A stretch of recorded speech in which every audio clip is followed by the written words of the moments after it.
we are back with a new book, and it's the first time of reading Who Was Albert Einstein? From page 1 to page 6. Now let's get started.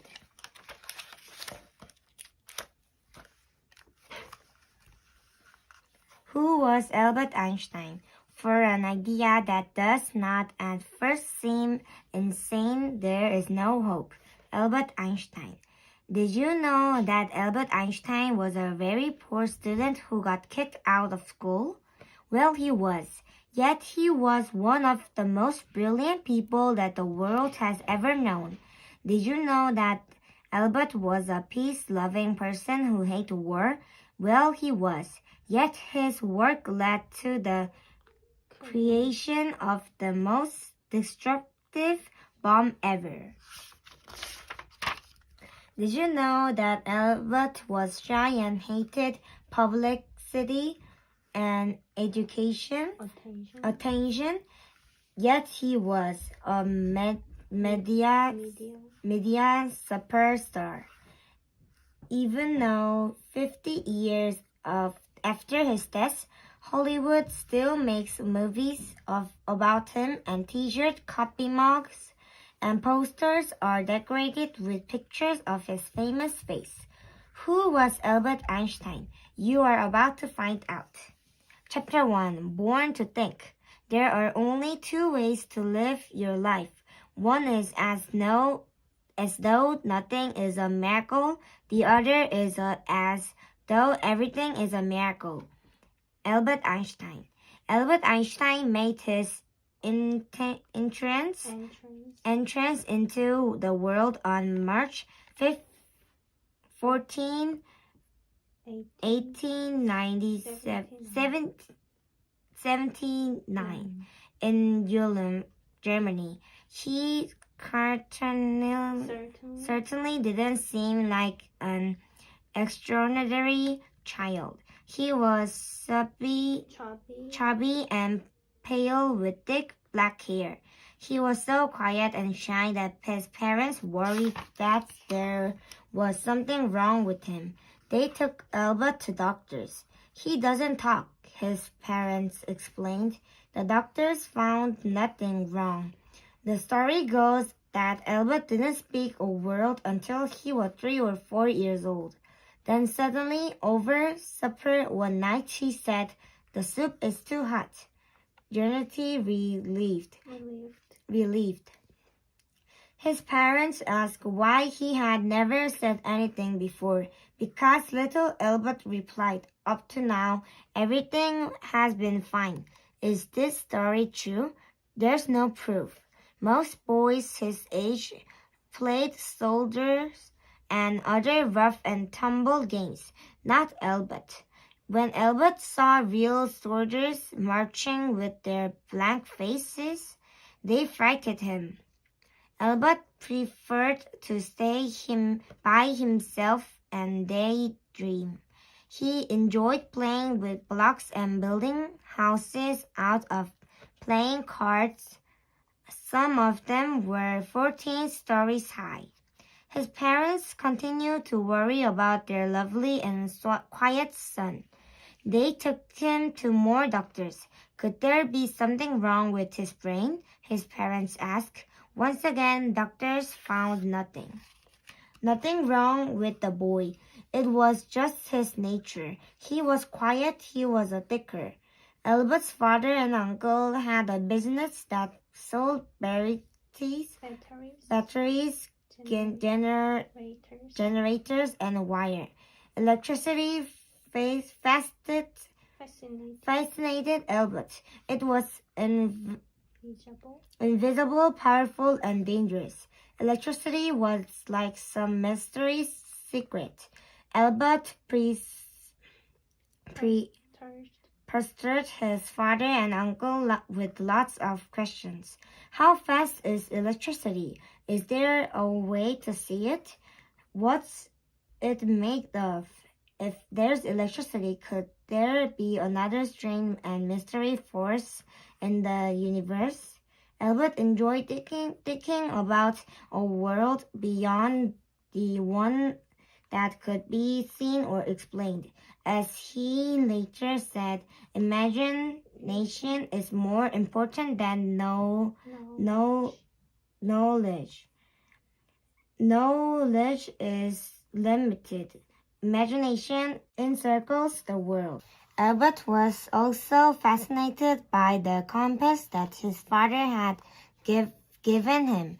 No matter what he did with the compass, its needle always pointed in the same direction, north. Albert turned the compass upside down and sideways. He used it in the dark. No matter what, that needle always pointed in the same direction. Albert wondered why. His dad explained that the earth is like a big magnet that's always pulling on the compass magnetic needle.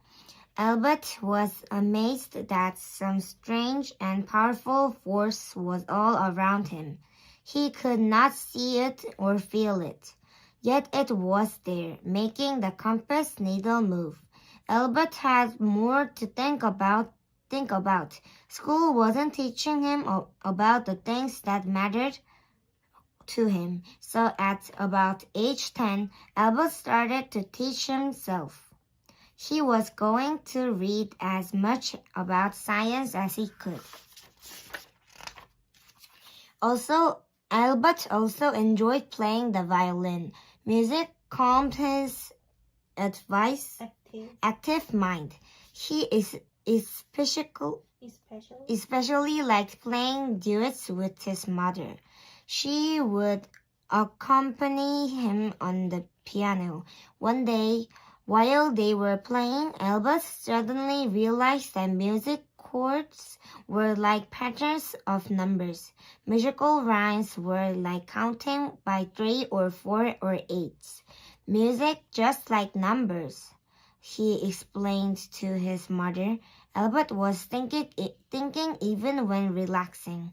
Later, when Albert was famous and traveled all around the world, he carried only 2 things with him, his suitcase and his violin. When Albert was a year old, his family moved to the city of Munich in Germany. There, his sister Maya was born. Albert expected a little sister to be like a toy, but Maya has no wheels like his other toys. Where are its wheels? He asked his parents, clearly disappointed with the new baby. The wheelless little girl, however, quickly became Albert's best friend. As they grew older, Albert and Maya loved to take long walks and hikes. Often their cousins came with them. The higher the hill, the better Albert could think. On these thinking hikes, he used his compass and thought more about how mysterious the world was. He would lie on his back in the grass, look at the sky, and think about space. Is anything farther away than space? How fast would somebody have to go to get there? How does light get all the way from those stars to your eyes? How far does space go on? Could you ride the beam of light? Is anything bigger than the universe? It was as if Albert had been born to think. His father and uncle helped guide his thinking. His sister and cousin encouraged his thinking hikes. Albert found books to help him think out math and science problems. And his mother introduced him to music, which engaged his mind in a way that books could not. Just as kids dream of becoming mechanics or veterinarians. Albert was destined to be a thinker. Chapter 2. What's to be done with a genius? Albert liked elementary school. The teachers were kind and patient. They tried their best to answer all of Albert's questions, but things changed when Albert turned 10. That's when he started high school. It was an awful experience. Once, when Albert's father asked the school principal what profession his son should consider, the principal said it doesn't matter. Albert will never make a success of himself at anything. The German high school was very strict. The students had to wear uniforms. They had to march like soldiers from one class to the next. And soldiers made Albert nervous. In the classrooms, everyone had to sit very straight at all times. Teachers yelled out orders. Students jumped to attention. Questions were not allowed. Albert was expected to read and memorize. He was not expected to think. Albert was stunned. This wasn't his style. Albert called his teachers sergeants because of how they treated the students. Math was his favorite subject because you couldn't just memorize math problems. You had to think them through. At home, his uncle made up difficult algebra problems for Albert. Algebra is math that solves equations, and for Albert, it was like solving a puzzle. Albert was also given a book that he used to teach himself geometry. Geometry is math that involves shapes, squares, cubes, circles, and spheres. And for Albert, it was like playing with blocks. Meanwhile, other boys in his class were still struggling with multiply and dividing, and Albert was being punished for asking too many questions. Albert never really fit in with the other boys at school. He wasn't interested in sports, and the classes were boring. Albert needed an older brother, someone who lived through a rough high school experience, to let him know that everything would turn out okay. For Albert, that older brother was Max Tumney. Max was a medical student and a friend of the family. He often joined the Einsteins for dinner. Max quickly came to understand and appreciate how brilliant the teenager Albert was. He brought Albert lots of books and the local university. Max couldn't really discuss math with Albert. The flight of Albert's mathematical genius, wrote Max, was so high that I could no longer follow. But Max did encourage Albert to explore the new interests. Soon, Albert was reading about history and studying religion. Albert's family was Jewish, but his parents did not follow many Jewish customs. They had sent Albert to a Roman Catholic elementary school simply because they thought it was the best school available. But for a while, Albert wanted to follow the traditions of the Jewish religions very strictly.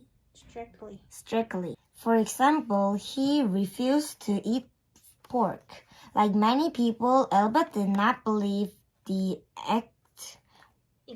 exact words of the Bible, such as passages that said the world had been created in just 6 days. Did this end Albert's interest in religion? No, it just gave Albert's curious mind even more to think about. Ideas come from God, he claimed, and later in life, Albert often said that his goal as a scientist was to read God's mind. When Albert was 15, his friend Max moved to America. Losing Max was very hard on Albert. Then Albert's family moved from Germany to Italy because of his father's business, leaving Albert behind to finish school. Albert was angry and lonely and hated school more than ever. Albert had never looked up to his teachers. Now he grew openly disrespectful of them, unthinking respect for authority, he explained, is the greatest enemy of the truth. One of his teachers called him a lazy dog. Others said that he was a bad influence on his classmates because he was always asking questions the teachers could not answer. The end result was that Albert was expelled from school. One is born into a herd of buffaloes and must be glad if one is not trampled underfoot before one's time. Albert Einstein. Getting expelled from school, even a school he hated, was very painful for Albert. He was embarrassed to have failed so openly. He was angry with his teachers. He was disappointed in himself. Yet he was also excited that he would so soon see his family. Albert joined his parents and sister in northern Italy. Italy was so different from Germany. Albert quickly fell in love with the country. Italians were so friendly, civilized and open-minded. So the next 2 years, Albert went to concerts and visit art museums. Best of all, he had time to read and think. He studied the lives of scientists, including those who had suffered because their thinking had gone against widely held ideas of the time. For example, there was Nicholas Copernicus, 1473 and 1543, the Polish astronomer. He was severely criticized for stating that the Earth orbits around the Sun and not vice versa. 100 years later, in 1633, Galileo Galilei, an Italian scientist, was arrested for agreeing with Copernicus. Yet in Albert's time, no sane people believed that the sun circles the earth. The study of other scientists' theories pushed Albert's thinking even farther. In Italy, he had the time to write down those thoughts and answer many of the questions he had been asking himself for years. Now he was a real scientist. He even had his finished scientific paper published in a magazine while he was still a teenager. When scientists have new ideas to share, they write about them in scientific journals. That's what it means to get a paper published. For Albert, as for us all scientists, getting papers published was very important. It was the only way other scientists could learn about his ideas and thoughts. Albert's first published paper was about electricity and magnetism. That was no surprise. After all, he'd been thinking about both subjects for years. But to everybody's surprise, Albert began his paper by disagreeing with something that all scientists assumed was true. Scientists claimed that the empty part of outer space, the part without planets and moons, was filled with something called ether. Scientists had no idea what ether was made of, or what it looked like, felt like, or smelled like. But they all agreed it was there. Albert disagreed. He claimed that the empty part of space was well empty. Albert's first paper did not get a lot of attention. Although Albert was disappointed about that, he should not have been surprised. After all, Albert was a teenager who had been expelled from high school and who was still living with his parents. Who was he to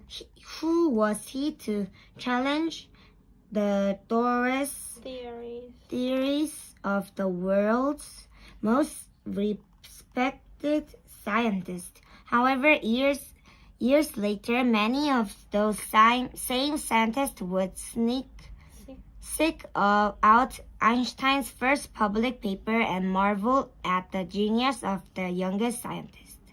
Because Albert was right. While living in Italy, Albert took long ways by himself. Day after day, he hiked in the mountains. His family's business was falling, and Albert worked that he was a drain on his parents, a sponge that took but never gave back. He had lots to think about, and a daily walk and time alone cleared his mind. I lived in solitude in the country and noticed how the monotony of a quiet life simulates the creative mind, he said. Albert made several important decisions during those hikes. He decided to study physics at college. Physics is the science of objects, their energy, and the way they move. After that, he wanted to become a physics professor.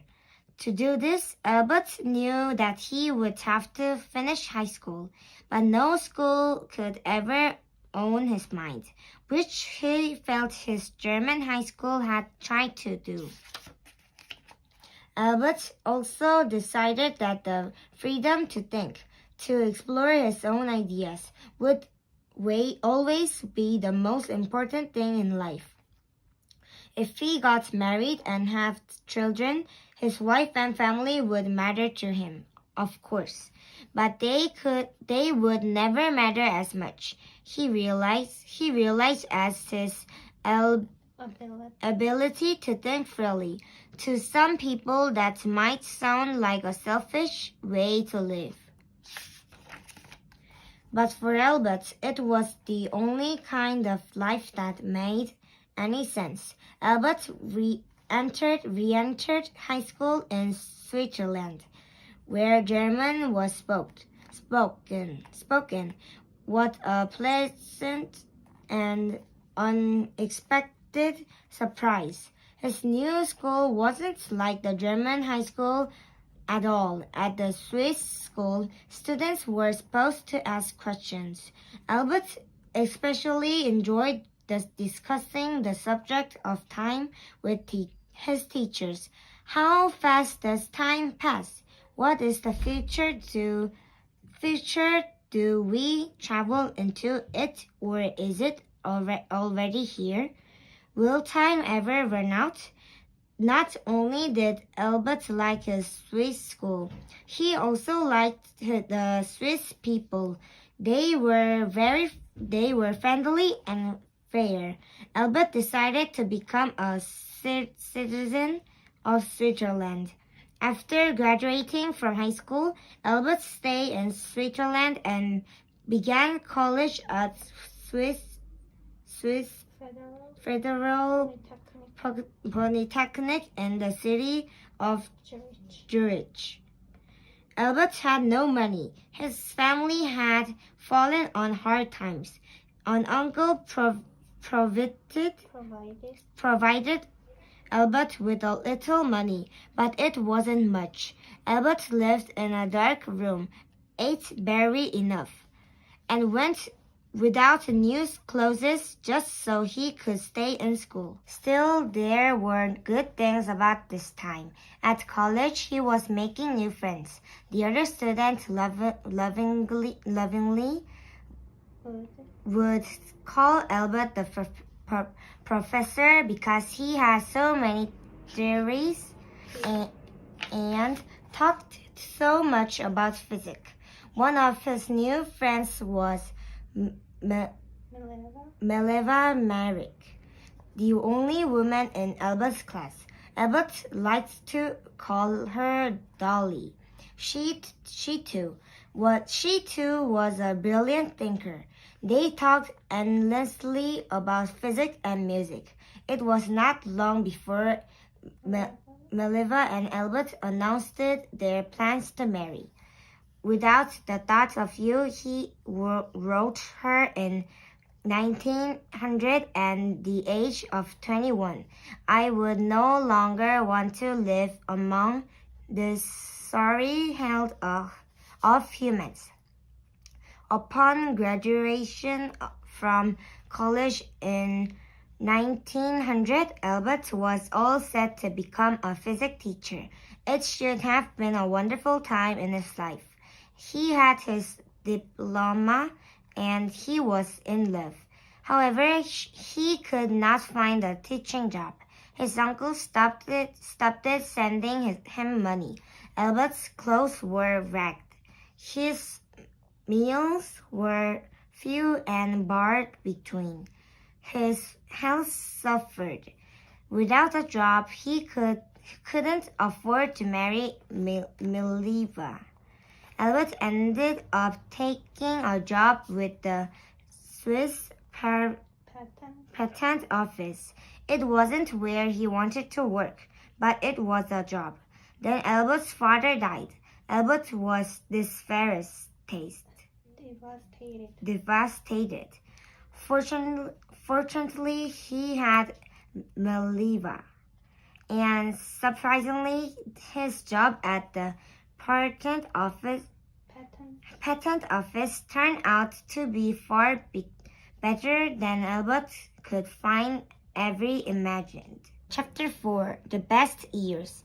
When a person invents something, for example, a battery-powered back scratcher for miniature poodles, the inventor sends a description of the invention to a patent office. An examiner looks at the idea and decides if it's really something new or just something that is a little bit different from an already invented gadget.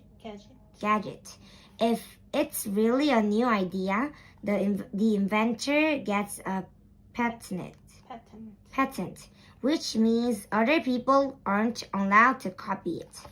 It takes a very smart person to understand inventions when they're just at the idea stage. Albert was that person. Reading application for new inventions was like solving puzzles. Albert was so good at his job that each day he completed his work long before it was time to go home. He then was able to turn his attention to his first love, thinking. Imagine what this must have been like for Albert. It would be like a kid going to school every morning, finishes all the schoolwork within an hour, and then playing for the rest of the day. Which all that time to think, Albert ended up writing and publishing more scientific papers. In one day alone, he published 5 groundbreaking papers in a very famous German journal, journal about physics. A storm broke loose in my mind, explained Albert. So in some ways, his patent office job turned out to be a lot better than the teaching job that he had originally hoped for. With steady work at the patent office, Albert felt that he could ask Meleva to marry him. So he did. She said yes, and they were married in 1903. The following year, their son Hans Albert was born. Now Albert had the time to enjoy music, long dinners, and long walks with his family. Albert was happy and secure. Confident in his job, he could relax, be more himself. For Albert, that meant dressing carelessly, wearing the same wrinkled shirt day after day, and often forgetting to brush his hair. As someone once said, Einstein looked as if he'd just smoked an exploding cigar. Albert's years at the patent office were wonderful. He had a family, time to think, and write lots of scientific papers, and enough money. Many of the greatest scientific achievement of the 20th century in electronic, the atomic bomb, space travel were all suggested by Einstein in the papers he published while he worked at the patent office. Those ideas were then worked on further by other scientists in the decades that followed. Then in 1909, the University of Zurich convinced Albert to leave the patent office and become a professor. Albert would actually be paid to teach and study physics. Life went even more wonderful.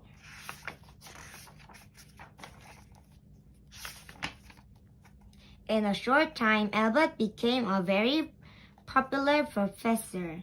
College students enjoyed the way he explained difficult concepts with simple images. Think about this image.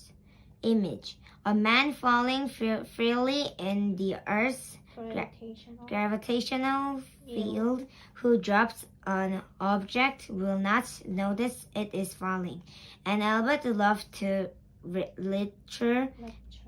It is the supreme art of the teacher to awaken joy in creative expression and knowledge. Albert was invited to speak all over Europe. He was a rising star. Albert accepted other teaching jobs that took him not only to Zurich but to other European cities like Bern, Prague, and Munich. Albert's theories were sterling. For example, Albert claimed that light bent as it traveled through space. This surprised scientists who assumed that light always traveled in a straight line. Who was right? Often scientific theories can't be proven, but this theory could be. During a total solar eclipse, the moon blocks the sun's bright light from viewers on Earth. This makes it possible to photograph the light of the stars beyond the sun. Albert insisted that a study of those photos would show light bending as it passed other planets and the sun.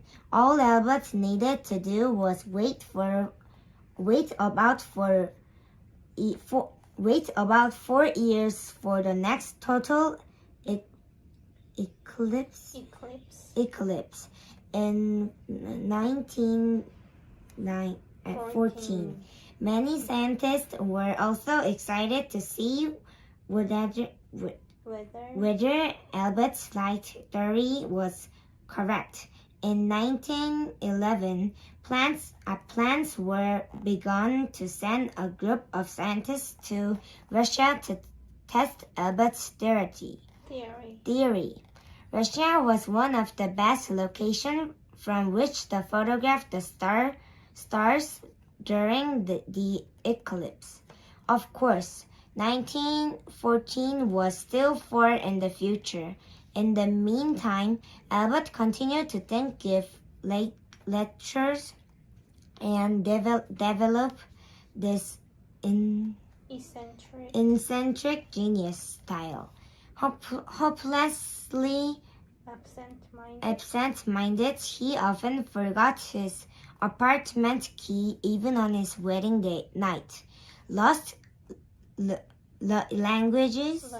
luggage, forgot to eat, and used money as a bookmark, then lost the book. He always buttoned just the top button of his coat. Why? It's simpler that way, he said.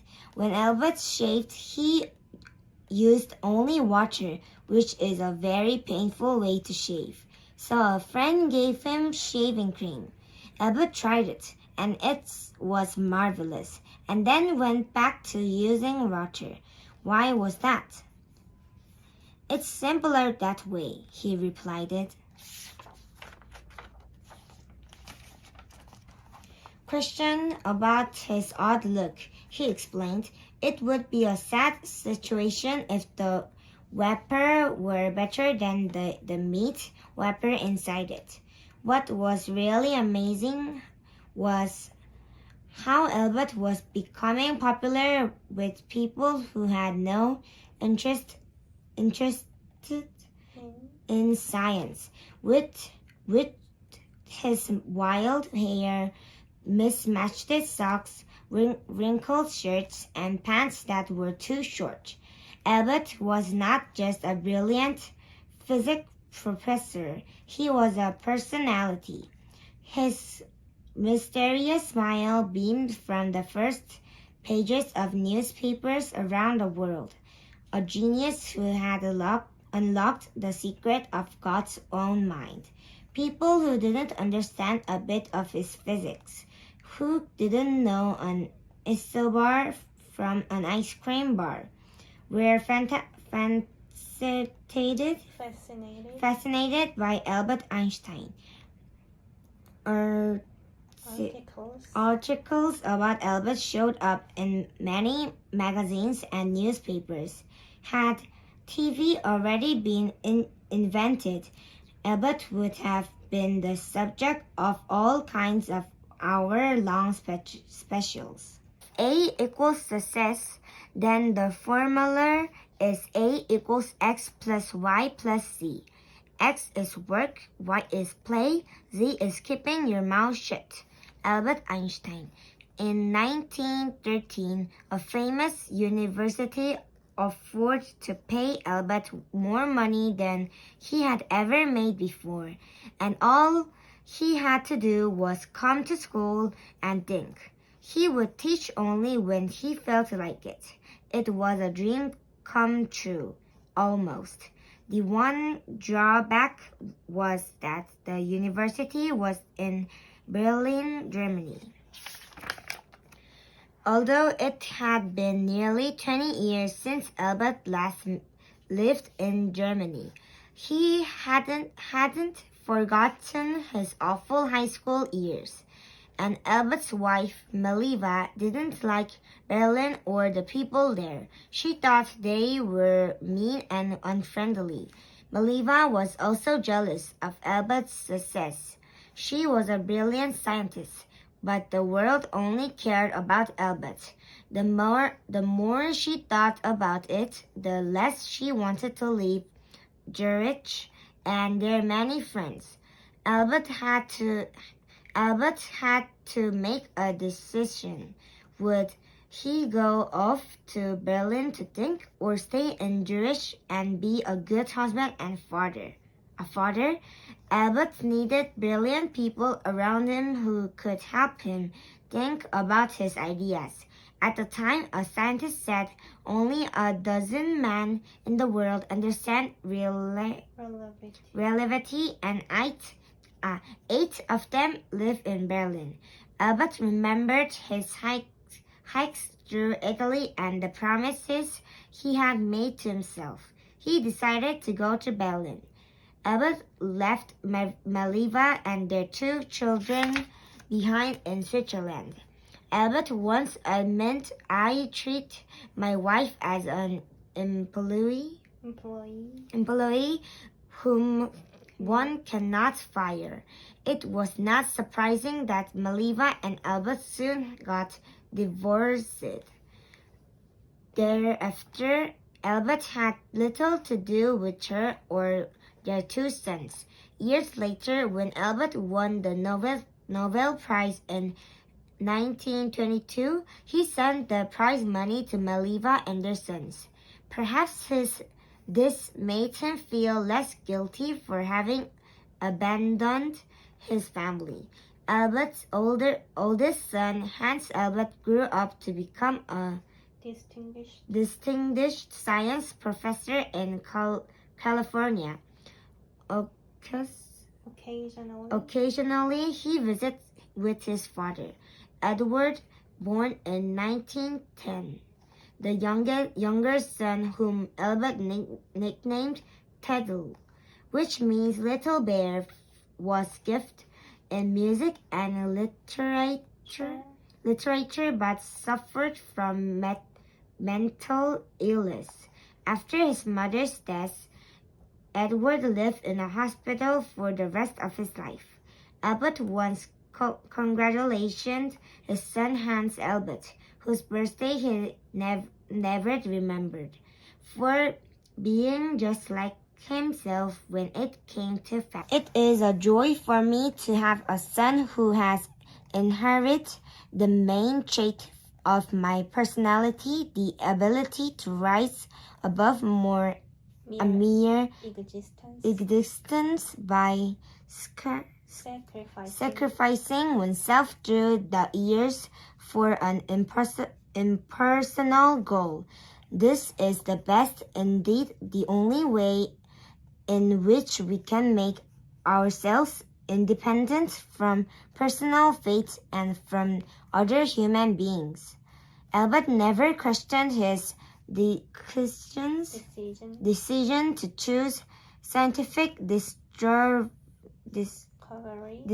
discovery over family. As for moving to Berlin, Maliva had good reason for not wanting to live in Germany. In the year 1900s, the countries of Europe were struggling with each other for power. Some countries had a lot of land, but little money. Many people were not allowed to worship as they wished. Several countries had large populations but weak armies. They all wanted what the others had, and they were willing to fight for it. The tension grew and grew. There was so much hatred. Europe felt like it was going to burst. Germany has one of the scariest countries. The government wanted to build the most powerful army in Europe to get rid of all of Germany's enemies.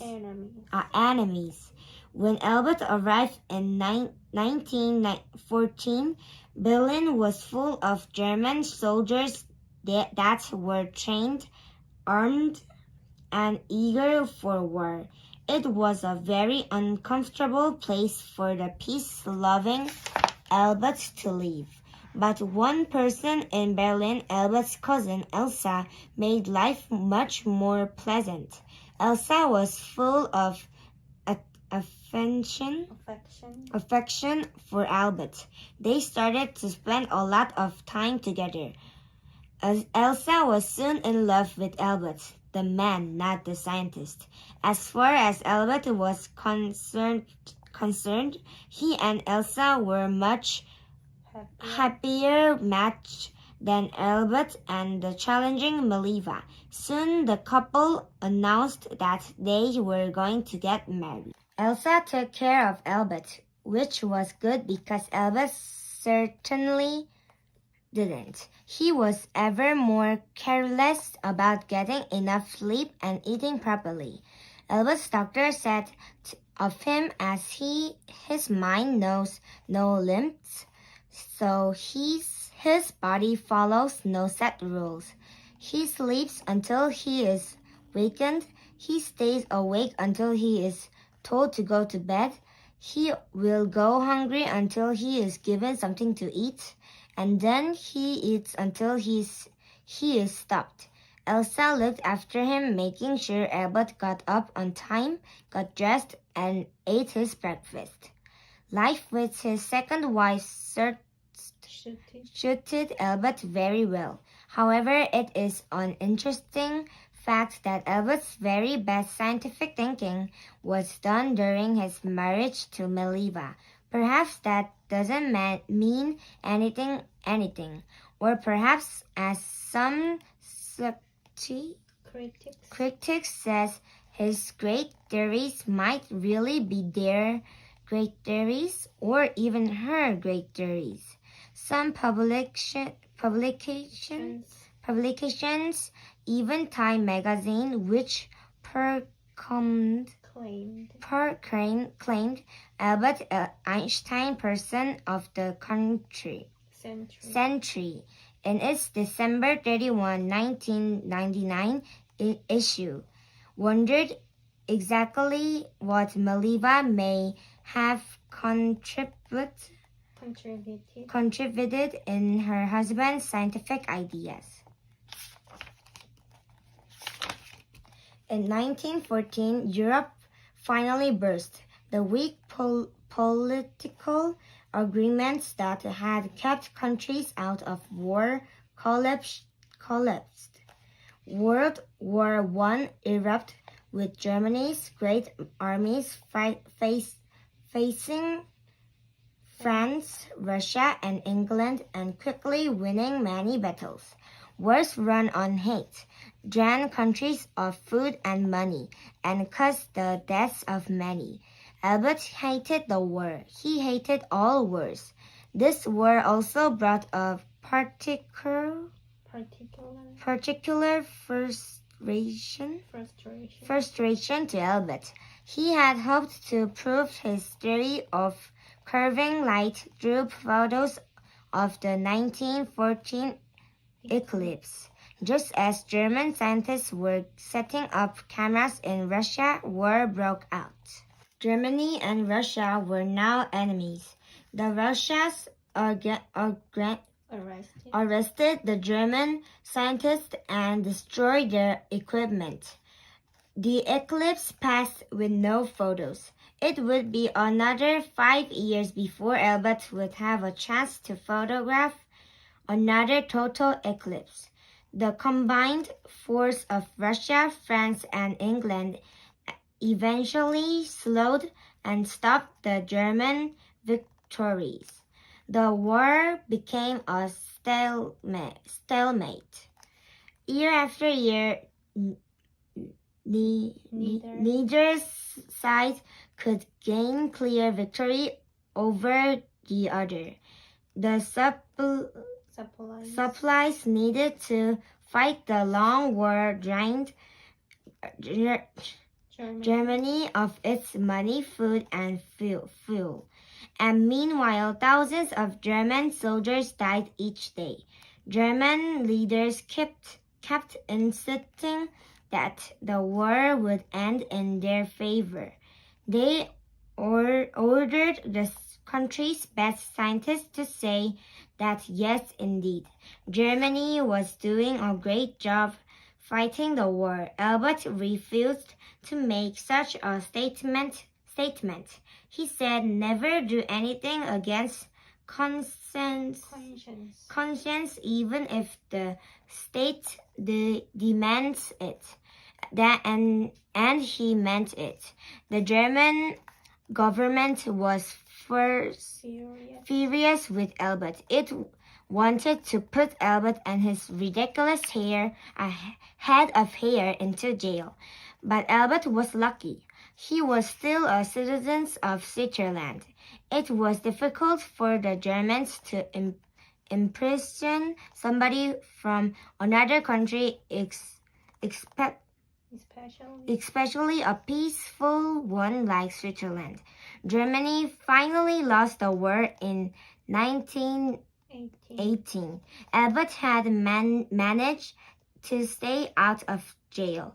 More than ever, Albert was committed to promoting peace.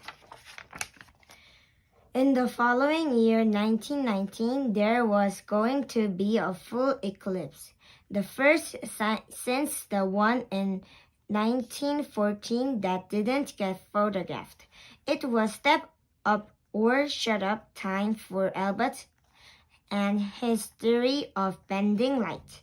Many scientists in Germany hoped that Albert would be proven wrong. Then perhaps all these other theories would be ignored too. Before the eclipse, cameras were set up in two locations, one in South America and one on an island off the coast of West Africa. There were two cameras in case clouds suddenly moved in and blocked the eclipse in one place. That way, there was still a chance to get photos at the other location. The cameras were pointed at the sun, or ordinary. The intense sunlight made it impossible to see or photograph the movement of light as it passed the sun and plants. But then the moon moved in between the sun and earth. It blocked the sun's brightness, and suddenly light not seen before could be photographed. The cameras clicked. Once the photographs were developed, Albert was sure that would show that light bent as it passed the sun and other planets. On November 7, 1919, the news was announced. Albert was right. Light did bend. Although very few people understood what Albert Einstein was talking about, the whole world recognized that he was a genius. Suddenly, Albert was a superstar. A tobacco company even introduced a new product, the Einstein cigar. And within a year of the eclipse, over 100 books and articles about Albert were published.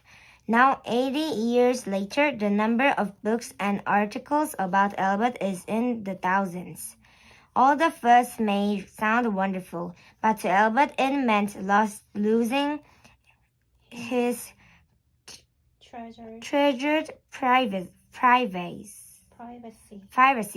The attention Albert wrote to a friend was so bad that I can hardly breathe, let alone get down to any sensible work. He was the first genius superstar. Albert made the best of the uncomfortable situation. Because of his growing fame, he could have some rich by appearing on radio shows, making speeches, and writing books. A London theory offered Albert as much money as he wanted if Albert would appear on the stage with fire eaters and tightrope walkers.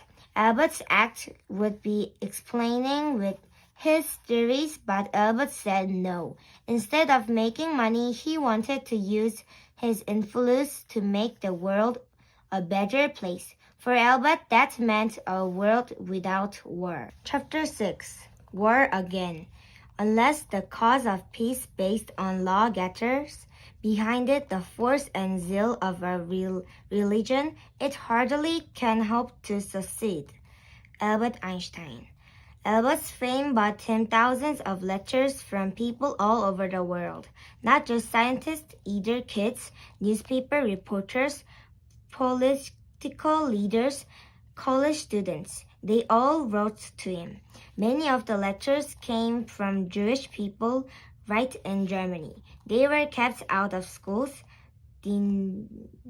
denied jobs, and not allowed to vote. Albert was Jewish. Couldn't he do anything? For a long time, Albert wanted to help create a homeland for Jewish people. The current Jewish nation of Israel did not exist in the early 19th centuries. The land where Israel is now was called Palestine. Like many other Jews, Albert thought that this area was where a Jewish homeland belonged. In 1921, Albert traveled with other important Jewish people to the United States. He wanted to raise money for a Jewish homeland in Palestine. Albert enjoyed the long boat trip from Europe to America. He looked out at the endless ocean and felt dissolved and immersed in nature. It reminded Albert how tiny one man was compared to the greatness of nature. He was not so important as the world was making him out to be. That thought, he said, makes me happy. So Albert was quite surprised to see thousands of people, including reporters and photographers, waiting at the pier when his ship arrived in New York City. Wherever he went, there were huge crowds eager to see the genius who unlocked secrets of the universe. The mayor of New York personally welcomed him and President Albert with a key to the city. There was a parade in his honor. When Albert visited Washington, D.C., President Warren Harding invited him to the White House. Albert's eccentric genius look was a big hit with Americans, which his wild hair, messy clothes, and friendly personality, Albert charmed reporters. He was often asked, "Could you briefly explain your theory of relativity?" This question drove Albert nuts. After all, it had taken him 15 years of intense thinking to develop the theory, but he'd take a deep breath, smile, and say, when a man sits with a pretty girl for an hour, it seemed like a minute, but let him sit on a hot stove for a minute, and it longer than any hour. That's relativity. Although Albert was a superstar in the United States, he was an unwanted problem in Germany. Although he still had his teaching job in Berlin, It became harder for Albert to stay in Germany with each passing year. After the Nazis took control of Germany in the 1930s, Albert's life was increasingly in danger. Nazis hated Jews, intellectuals, and pacifists. Albert was all three. When Nazis emptied university libraries of their books and burned them, it was often Albert's books that topped the huge bonfires. By 1930, Albert had done most of his best scientific thinking. His focus now was on politics and public speaking. This made the Nazis even angrier. For his safety, Elsa pleaded with Albert to stop speaking out against the Nazis. He refused. He said, "I won't be Einstein if I kept quiet." He also refused to leave Germany, even though more and more friends and family begged him to. The Einstein did, however, take many trips to more welcoming countries. They traveled to the Middle East, to Asia, and to the West Coast of the United States. Wherever they went, they were greeted by large cheering crowds. Japan even declared the day of Albert's arrival there a national holiday. In Spain, he was greeted by the king and thousands of fans.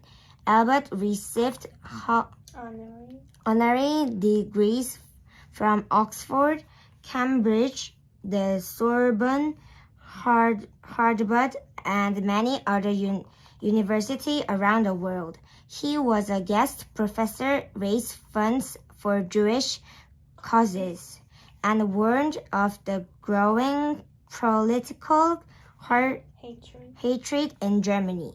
How strange for Albert to be adored all over the world except in the country where he had been born. The Nazis published a book called 100 Authors Against Einstein. All Albert said was, "Why 100? If I were wrong, one would have been enough."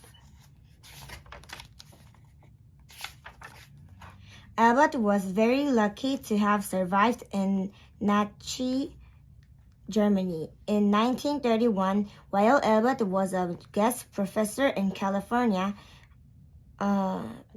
Adolf Hitler declared Albert a spy. Hitler put out a death warrant for Albert. In 1933, while Albert and Elsa were returning home from their trip to California, Nazis broke into the Einstein summer house in Germany. A bread knife was found in the kitchen, a perfectly natural place for a bread knife to be. But the Nazis used the knives as proof of what a dangerous man Albert was. The Nazis seized everything Albert owned, his home and his money. Now there was no question about moving. Albert and Elsa returned a house in Belgium, where Albert's stepdaughters also came to live. But in Belgium, a new book from Germany was now available. It included photographs of Nazi enemies. Albert's photo was on the very first page with the words "Not Get Hanged" printed next to it. Belgium was not a safe place to stay either. But where would the Einstein go? England? No, Elsa was afraid to live there. In England, the Nazi had offered a huge reward for Albert's murder. Albert joked, "I never knew that I was worth so much." In the end, Albert and Elsa decided that the United States would be their new home. Albert became a professor of mathematics at the Institute for Advanced Study in Princeton, New Jersey. Albert asked for a salary of $3,000. Elsa got that up to $16,000. By the end of 1933, he and Elsa had settled into the small college town. The early years in Princeton were very difficult. Albert was 54 years old. He was not a young man. He was no longer startling the world with new ideas. Then, just 3 years after they moved to Princeton, Elsa passed away. Albert was lonely and heartbroken. His own health suffered. He had barely left Elsa's side for the last 12 months for her life. Albert also kept hearing about friends who had been murdered in Germany. With all of the energy that he had left, he was determined to do whatever he could to stop the Nazis. He played the violin at fundraising concert, but that was not going to put an end to Hitler. Albert's famous equation E equals mc squared said that if just a few atoms were converted to energy, the amount of energy produced would be massive. In 1939, Albert learned that European scientists were at work trying to make an atomic bomb. Albert feared what the Germans would do if they were the first to build such a bomb. So Albert wrote a letter to the President of the United States, Franklin D. Roosevelt. He asked that the United States begin developing an atomic bomb right away. This could not have been an easy letter for a man like Albert to write. He hated war. He hated weapons. Yet now he was asking the United States to hurry up and build the most destructive bomb ever imagined. Even the simplest atomic bomb could destroy an entire city and kill thousands of people within seconds. But Albert thought that it would be worse if the Nazis were the only ones with such a weapon.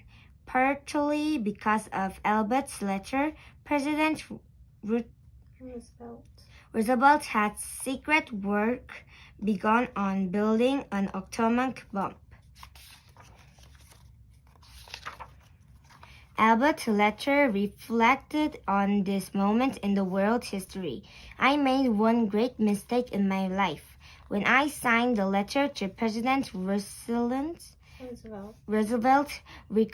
recommending that an atom bomb be made, but there was some justification, the danger that the Germans would make them." After World War II, Albert spent time and energy trying to limit the development of atomic weapons. "I do not know how the Third World War will be fought," he warned, "but I do know how the first will, with sticks and stones." What he meant was that after a third world war with atomic bombs, the modern world would be destroyed and humans would have to go back to living their cavemen. We scientists, Albert said, must consider it our solemn duty to do all in our power in preventing these weapons from being used. Even today, some people blame Einstein for the atom bomb because he discovered the relationship between mass and energy. But can anyone blame Isaac Newton, who first explained the laws of gravity for every plane that crashes to the ground? In 1940, at age 61, Albert became a citizen of the United States. For the rest of his life, he remained in Princeton, New Jersey, and worked on something called the Unified Field Theory. But surprisingly, Albert never produced a finished theory. In many ways, Albert's life had come full circle. Toward the end of his life, he wrote, "I am generally regarded as a sort of petrified object, rendered deaf and blind by the ears. He loved to take walks just as he always had. And although Albert never drove a car, he loved to sail. He would take out of a one-engine boat, aim it at other boats, and then at the last moment swerve aside. In Princeton, he was a familiar sight, walking back and forth between his home and office, often chatting with neighbors. He spoke English with an accent I think I will a little study. She is a very good theory. He said, his shaggy hair, now white, grew even wilder, and he often went without socks, belts, or suspenders. Once some boys asked Albert why he never wore socks. With a sly smile, he answered that he was now old enough that if he didn't want to, he didn't have to. On his walk, Albert was known to stop and help a child fix a bicycle. And when a young girl came to his house asking for help with her math homework, Albert not only did just that, but shared his lunch of a can of baked beans with her. As for his own children, Albert rarely saw his sons. Hans Albert had failed Nazi Germany and later moved to California. Edward and Maliva remained safe in Switzerland, where Maliva died in 1948. Albert's sister and best friend Maya came to live with him in Princeton. As a child, Albert had a horrible temper that once led him to hit Maya in the head. In these later years, she smiled and said, "To be the sister of a thinker, you must have a very thick skull." So today we read about who was Albert Einstein, and next time we'll continue it. Bye!